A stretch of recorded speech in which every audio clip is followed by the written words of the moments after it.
ऐसे ही भजन करके अपने जीवन का पूरा पूरा लाभ उठाओ। बोलो जयकारा, बोल मेरे श्री गुरु महाराज की जय। जी, सौभाग्यशाली प्रेमी गुरुमुखो, ये जो इतना सुंदर नगरी है, माया नगरी है, संसार है, इसमें कोई भी किसी को देखो तो वो ये सोचता है कि मैं दुखी हूँ, मेरे पास दुखी है, बाकी सभी सुखी हैं। हर इंसान को वो देख के सुखी सोचता है और कहता है मैं दुखी हूँ। अब एक भगत था, वो गुरु महाराज जी के पास जाता था, आश्रम में जाता था, वहाँ सेवा भी बहुत करता था। एक बार उसके मन में आया कि सारे दुःख मेरे पास ही क्यों हैं? अगर एक दुःख खत्म होता है तो दूसरा आ जाता है, दूसरा खत्म होता है तो तीसरा आ जाता है। बाकी तो सारे संसार सुखी है, बाकियों के पास तो है नहीं है, मेरे पास ही क्यों है? तब उन्होंने प्रार्थना की, विनती की, महाराज ये सारे दुःख मुझे ही क्यों दे दिए आपने? सारा संसार तो सुखी है, पर मैं एक दुःख खत्म होता है तो दूसरा आ जाता है, दूसरा आता है तो तीसरा आ जाता है। तो आप मेरे दुखों का निवारण करो। उन्होंने कहा कि ये जो भी कुछ है ये अपने कर्मों के मुताबिक है। जैसे आपने कर्म किए हुए हैं उसके मुताबिक आपको सुख दुःख मिलता है। अब वो बहुत ही जिद करने लग गया। अब संत महापुरुषों ने सोचा कि अब ये भगत मानता तो है नहीं, जिद बहुत कर रहा है, चलो कोई बात नहीं। उन्होंने संत महापुरुषों ने फरमाया भाई ऐसा है, ये सामने एक दरख्त देख रहा है, पेड़ है, देखा, कहता है आपने जितने दुख हैं सारे एक पोटली में बांध दो और बांध के ये पेड़ पे लटका दो, तुम्हारे सारे दुख दूर हो जाएंगे। वो तो खुशी के मारे इतना नाचने लगा, कहता है लो जी आज तो गुरु महाराज जी ने बड़ी अपार कृपा कर दी, अब तो मेरे सारे ही दुख दूर हो गए। तो जब वो गया वहां पे, तो तब उन्होंने फरमाया संत महापुरुषों ने कि देख अपनी पोटली टांग के आनी है और एक शर्त है वहां से एक पोटली आपको साथ भी लेके आनी है। अब वहां पे गया, जब अपनी पोटली टांगने लगा, टांगने से पहले ही वो सोचने लगा कि यहाँ से मुझे कौन सी पोटली लेके जानी है। पहले सोचा ये छोटी सी है, इसी को ले लेता हूँ। फिर उसने सोचा कि ये छोटी सी है, हो सकता है कि जो भी बंदा टांग के गया उसकी कौन सी भी बीमारी थी ऐसी कोई जबरदस्त, तो वो मुझे ना लग जाए। फिर उसने सोचा कि चलो ये बड़े वाली ले लेता हूँ। फिर तीसरी की तरफ देखा, फिर ये सोचता है कि सब पोटलियां मेरी तरह यहाँ पे पेड़ पे बांध के गए अपने दुखों की, तो मैं फिर मालूम नहीं कौन सा मुझे दुख फिर लग जाए। अब बड़ा जब परेशान हुआ तो तब उसने संत महापुरुषों को याद किया, कहता है महाराज यहाँ पे प्रकट हो और मेरी हेल्प करो। मेरी समझ में कुछ आता नहीं कि मैं क्या करूं, क्योंकि कौन सी पोटली उठाऊं जिसमें सुख हो। क्योंकि ये पेड़ के ऊपर तो मुझे ऐसे लगता है सब लोगों ने अपने दुख दूर करने के लिए पोटलियां बांधी हुई हैं, तो मुझे तो अपने दुख पता है, मेरे तो इतने कोई खास दुख नहीं है, तो पता नहीं कैसे कैसे रोगों की ये पोटली है। तब संत महापुरुष वहां प्रकट हुए और उन्होंने फरमाया, कहने लगे देखो जो ये संसार के अंदर जितनी भी आप देख रहे हो ये खूबसूरत संसार में सभी दुखी हैं। किसी को किसी चीज का दुख है, किसी को किसी चीज का दुख है, किसी को किसी चीज का दुख है। ये मत सोचो कि ये सारे सुखी है। सुखी वही है जो परमात्मा का नाम जपता है, उसी के अंदर ही आपको सुख मिल सकते हैं। और बाहरी चीजों के अंदर, ये सांसारिक चीजों में सुख नहीं मिल सकते। तब वो उनको ज्ञान हुआ, कृपा हुई संत महापुरुषों की। वो कहने लगा जो मेरे सुख है, जो मेरे कर्म किए, मैं इसी में खुश हूँ और मैं अपना भजन करके इनको कष्टों को कैसे भी दूर करूंगा। मुझे और किसी के कष्ट नहीं लेके जाने। देखो संत महापुरुष तो सभी के ऊपर अपार कृपा करते हैं। ऐसे ही एक सेठ जी थे। अब सेठ जी ने खूब धन कमाया, संपत्ति बनाई और कुछ टाइम के बाद वो सेठ जी, थोड़ी उनकी तबीयत खराब हो गई, बीमार हो गए। तो वो 2-4 दिन उनको घर पे रुकना पड़ गया। जब घर पे रुके तो बच्चे जो थे वो स्कूल कॉलेज चले जाए, जो बच्चे थे और वो अपने काम पे चले जाए, औरत थी जो उनकी वो भी सब पार्टियों वगैरह पे चली जाए।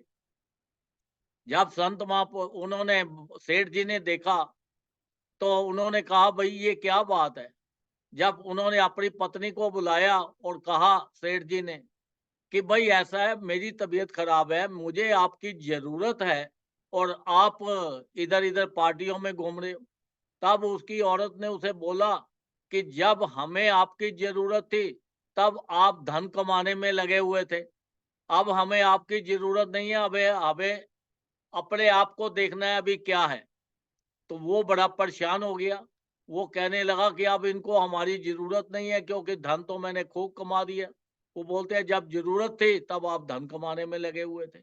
अब वो बड़ा परेशान हो गया। तो बच्चों से भी परेशान, वो बहुत ही जब परेशान हो गया, परेशान होकर वो शाम को घर से बाहर निकला। अब बाहर निकला जाके तो अपना वो नदी के किनारे घूम रहा था। तो वहाँ पर देखा कि एक आदमी है, एक लड़का है, वो क्या करता है, मिट्टी के रेत के टीले बनाता है और उसको तोड़ देता है पैर मार-मार के। 1 बनाया, 2 बनाए, 3 बनाए, 4 बनाए, उसको तोड़ देता है। अब वो देखते रहे, उसको थोड़ी-सी वहाँ पे शांति मिली, घर पे आया।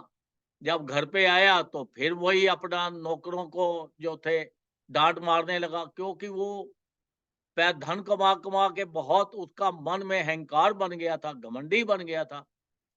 वो ये सोचता था कि मेरे से ज़्यादा और दूसरा कोई नहीं। सब नौकर भी परेशान, परिवार वाले भी परेशान। अगले दिन फिर शाम को वो फिर गया नदी के किनारे। फिर वो देखा कि वही लड़का वहाँ पे है और टीले खूब ऊँचे-ऊँचे टीले बना रहा है और टीले बना के फिर तोड़ देता है। अब उससे रहा नहीं गया, वो लड़के के पास गया। लड़का उनको देख के सेठ जी को हैरान हो गया, ये कौन आ गया? क्योंकि एक-दूसरे को पहचानते तो थे नहीं, जानते तो थे नहीं। तब वो सेठ जी ने कहा कि भई मैं कल भी आया था और आज भी देख रहा हूँ कि आप ये जो टीले बना रहे हो और टीले बना-बना के तोड़ रहे हो, इसका कारण क्या है? उन्होंने बोला कि देखो, कि ये जो मैं टीले बना रहा हूँ ना, ये अपने मन को समझा रहा हूँ मैं। मैं पेशे से एक डॉक्टर हूँ, दिल का डॉक्टर हूँ।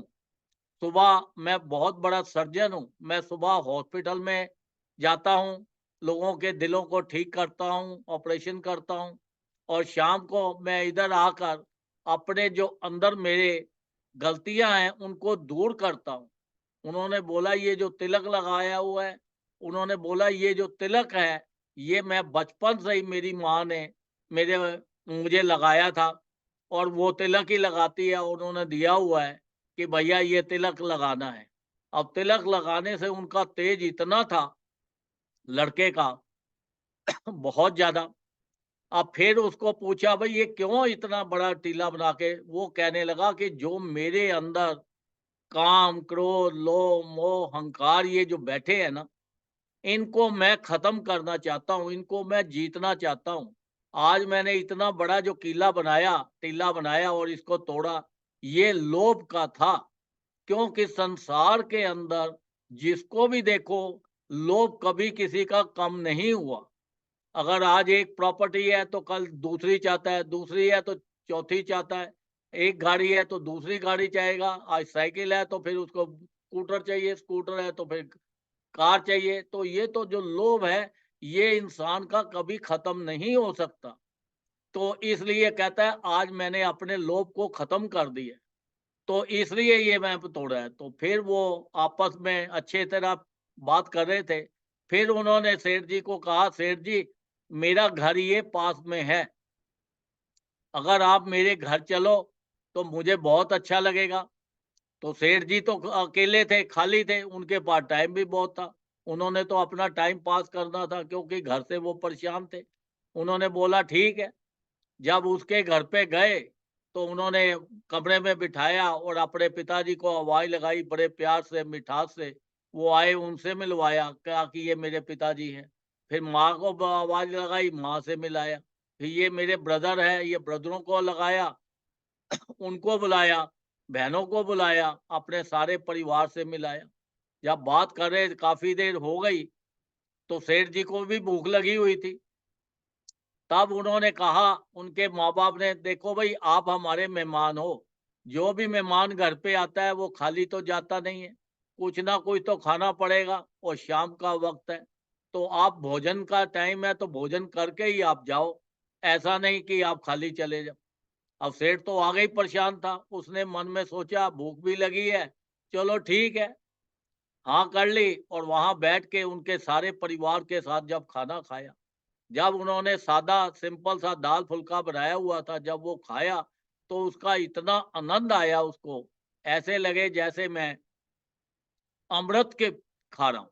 इतना मिठास, इतना स्वादिष्ट, कहता है ऐसा खाना तो मैंने ज़िंदगी में कभी नहीं खाया। अब वो बड़ा खुश हुआ, जब आने लगा तो उन्होंने, जो लड़का था, उसने अपने अंदर से अपनी माँ को बोला, भाई चरण धूली लाओ, और चरण धूली लाए और उनको तिलक कर दिया। उन्होंने बोला कि ये तिलक जो है, जो मेरे माथे पे लगा है, यही है। अब जैसे ही वो तिलक किया, तो एकदम वो लड़खड़ा के गिरने लगे सेठ जी। वो कहता है ये क्या हो गया? तब फिर वो उन्होंने पकड़ा, वो उन्हें फिर उनको बताया कि देखो आपके जो ये तिलक लगाया है, इससे आपके सारे बुरे कर्म कट गए हैं। अब आपके अच्छे कर्म स्टार्ट हो गए हैं, इसलिए आपको गिरने से ये हमने पकड़ लिया है गिरते-गिरते, तो आप ये तिलक जो है, आज से आपका मुकद्दर बदल जाएगा और आपके अच्छे दिन आ जाएँगे और हर तरह से आपको खुशी मिलेगी। अब वो तिलक को याद करता-करता घर पे गया। घर पे किसी को, नौकर को डाँट नहीं मारी, किसी को कुछ नहीं किया। अपने कमरे में चला गया और जाकर वहाँ पर अपने कमरे में चुपचाप बैठ गया। इतने में वो लड़के के बच्चे आ गए। हाँ जी, क्या बात है? पापा आप सब ठीक हो? उसके बाद उसकी पत्नी आ गई, भई आज ठीक है, सब बीमार तो नहीं हो? इतने बच्चे आ गए, सभी उन्होंने पूछने लगे कि भैया आज सब ठीक है? क्योंकि वो हर रोज़ तो सबको डाँट मारता था, गालियाँ निकालता था, तो इसलिए उन्होंने बोला आज तो सुख शांति से बैठे हैं, चुपचाप कमरे में चले गए हैं, सब ठीक तो है ना? सब पूछने के लिए आ गए और वो चुपचाप अपना मन ही मन में अपना वो करने लगा, चुपचाप। अब वो सारी रात वो तिलक को ही सोचता रहा। जैसे वो तिलक को हाथ लगाए, तिलक को उसके शरीर में कंपकपी सी हो और उसका जो है जीवन में बदलाव आना शुरू हो गया। फिर अपना वो तिलक को याद करते-करते ही वो सारी रात उसकी ऐसे ही बस वो भगवान के चरणों में बीत गई। अगले दिन फिर गया, वो फिर अपना टीले बना रहा था। फिर उसे पूछा, भाई ये क्या बात है? वो कहता है जी आज मैं अपने क्रोध को खत्म कर रहा हूँ ताकि मुझे गुस्सा बिल्कुल भी ना आए और मैंने इसके ऊपर भी कब्जा कर लिया है। अब मैंने बहुत कर लिया है। फिर वो उनके घर पे गए, फिर वहाँ पे उन्होंने खाना-वाना खिलाया। फिर उन्होंने, भगत जो था वो लड़का, उसने एक मूर्ति उनको दी। कहने लगे कि ये लो, ये भगवान की मूर्ति ले जाओ और इसका आप पूजा पाठ किया करो, जिससे कि आपको अपने जीवन में हर तरह से खुशी मिलेगी, क्योंकि ये जहाँ पे भगवान होंगे वहां पे तो हर खुशियां होती हैं और सारे दुख दूर हो जाते हैं। उन्होंने बोला ठीक है। और उन्होंने अंदर से गुरु महाराज जी की एक मूर्ति ली और मूर्ति उनको दे दी। अब वो ले गए, अब जाके वो अपने कमरे में चुपचाप चले गए, किसी से कहा नहीं, वो मूर्ति की तरफ देखने लगे। इतने में फिर परिवार वाले आए, उन्होंने फिर पूछा, भई आज सब ठीक-ठाक है? उन्होंने चुपके से देखा, अपनी मूर्ति की तरफ देखा तो उसमें से, मूर्ति में से मुस्कुराहट नज़र आ रही थी, गुरु महाराज जी की। तो वो बड़े खुश हुआ। जो सेठ जो था वो कहने लगा, गुरु महाराज जी की अब मेरे ऊपर अपार कृपा हो गई है, तो अब कोई दिक्कत नहीं है, अब मुझे ये सांसारिक चीज़ों से दूर ही रहना है। अब वो बैठ के सारी रात अपनी पाठ पूजा करता रहा। उन्होंने बताया कि देखो, ये जो गुरु महाराज जी हैं, ये जहाँ पर ये हैं वहाँ पे किसी चीज़ की कमी नहीं है, पर इनको ले जाने के बाद इनके हुक्म में चलना है, इनकी आज्ञा में करना है, इन्होंने जो नियम बनाए हैं वो का पालन करना है, इनका पाठ करना है, अपना भजन करना है। अब वो अपना करने लगा। फिर भगत जी के पास गया, कहने लगा जी मैं भजन का तो मेरी समझ में कुछ नहीं आता, मैं तो जैसे आरती कर ली, ओम जय जगदीश जय कर लिया और ऐसे जो भी था, तो मेरी समझ में नहीं आता, आप कृपा करो। फिर वो संत महापुरुषों के पास उनको लेके गए सेठ जी को, वहां से उनको नाम दिलवाया। नाम दिलवा के तो उन्होंने फरमाया कि 5 नियमों का पालन करो। तो श्री आरती, पूजा, सत्संग, सेवा, सिमरन और ध्यान जो श्रद्धा सहित करे निश्चय हो कल्याण। तब संत महापुरुषों ने उनको 5 नियम बताए। उन्होंने बोला ये 5 नियमों का पालन करो। ये जो संसार है, ये संसार के अंदर इसको आनंद लो, इसको अपना मत समझो। ये मत सोचो कि ये मेरा है, ये मेरा है। तुम्हारा ये संसार में कुछ भी नहीं है। अगर तुम्हारा है तो एक बस ये परमात्मा का नाम है जो आपको नाम दिया है, ये नाम जपो। देखो संत महापुरुषों ने फरमाया कि देखो ये 5 नियमों के साथ हर जीव को कम से कम 2 घंटे हर रोज भजन करना चाहिए। अगर 2 घंटे कंटिन्यूस नहीं बैठ सकते तो 1-1 घंटा करके बैठो, 1-1 घंटा करके नहीं बैठ सकते, आधा-आधा घंटा करके बैठो। जितना भी ज़्यादा से ज़्यादा हो सके अपना भजन करो। जितना ज़्यादा भजन करोगे उतना आपके लिए अच्छा है। आपका लोक भी सुधर जाएगा और आपका परलोक भी सुधर जाएगा। आप दुखों से छूट जाएँगे। ये 84 लाख योनि के अंदर बड़ी मुश्किल से आपको ये जो शरीर मिला है, ये शरीर बार-बार नहीं मिलना। ये कुछ टाइम के लिए मिला है, तो इसके इतने कीमती श्वास हैं, ये श्वासों को खराब मत करो, तो भजन करने लगो। देखो फिर वो सेठ जी ने उनके हुक्म में चल के अपने परिवार में 5 नियमों का पालन जब शुरू कर दिया, तो उसके घर वाले भी जो थे वो भी उनके साथ भजन करने लगे, जो कि वो एक-दूसरे इकट्ठे नहीं बैठते थे। कहाँ उसकी जो औरत थी वो पार्टियों में घूमती थी, जिसने कभी किचन में गई नहीं थी, तो उसने भी घर के किचन में जाके खूब अच्छा खाना बनाया और सभी परिवार वाले इकट्ठे होकर बैठ के खाना खाते और आनंद लेते। वो खाना खाने ऐसे लगता था जैसे अमृत खा रहे हैं, क्योंकि जिस परिवार के अंदर ये 5 नियमों का पालन होता है, वो परिवार के अंदर हर तरह से खुशी होती है। वो परिवार में जो भोजन बनता है, जो क्योंकि जब भोजन भी बनाते हैं तो उनका ध्यान कहाँ पे होता है? श्री गुरु महाराज जी के चरणों में। वो भजन करते रहते हैं। जब वो भजन करते-करते आप प्रसाद बनाते हो, वो प्रसाद बन जाता है घर का भोजन भी, तो वो भी एक अमृत के समान बन जाता है। तो देखो संत महापुरुषों ने हमारे ऊपर कितनी अपार कृपा की है, कि देखो हमें इतने संत के इस संसार के पूर्ण संत जो हमें मिले हैं। जो संत महापुरुष होते हैं ये साक्षात परमात्मा का रूप होते हैं। देखो उस लड़के ने भी उनको बोला ये भगवान को अपने घर ले जाओ। उनको गुरु महाराज जी की मूर्ति दी। तो देखो हमारे पास तो गुरु महाराज जी की मूर्ति घर-घर में है। भजन मिला हुआ है, नाम मिला हुआ है। हम कितने खुशनसीब हैं। हमें तो अपना एक-एक श्वास, एक-एक टाइम, एक-एक मिनट, एक-एक सेकंड उनके चरणों में ही रखना चाहिए और संसारी काम करते रहना चाहिए, क्योंकि संसारी काम भी बहुत ज़रूरी हैं। संसारी काम करोगे और उनका ध्यान करोगे तो आपके संसारी काम भी सब ऐसे ही बनते चले जाएँगे। आपको किसी चीज़ की दिक्कत नहीं आएगी। संसार के अंदर आप खूब धनी हो जाएँगे, खूब हर तरह से आपको मौज रहेगी, परिवार आपका सुखी रहेगा, सब दुःख दरिद्र दूर हो जाएगा और घर के अंदर सब बीमारियाँ दूर हो जाएँगी और खुशियाँ ही खुशियाँ आएँगी, क्योंकि जहाँ पे परमात्मा है, वहाँ पर खुशियाँ ही खुशियाँ रहती हैं। वहाँ से दुःख दरिद्रता सब दूर भाग जाती है। तो संत महापुरुषों ने इतनी हमारे ऊपर कृपा की है, हमें ज़्यादा से ज़्यादा नाम जप के अपने जीवन को सफल बनाना है, अपना लोक भी सुखी करना है और अपना परलोक भी सुखी करना है। बोलो जयकारा, बोल मेरे श्री गुरु महाराज की जय।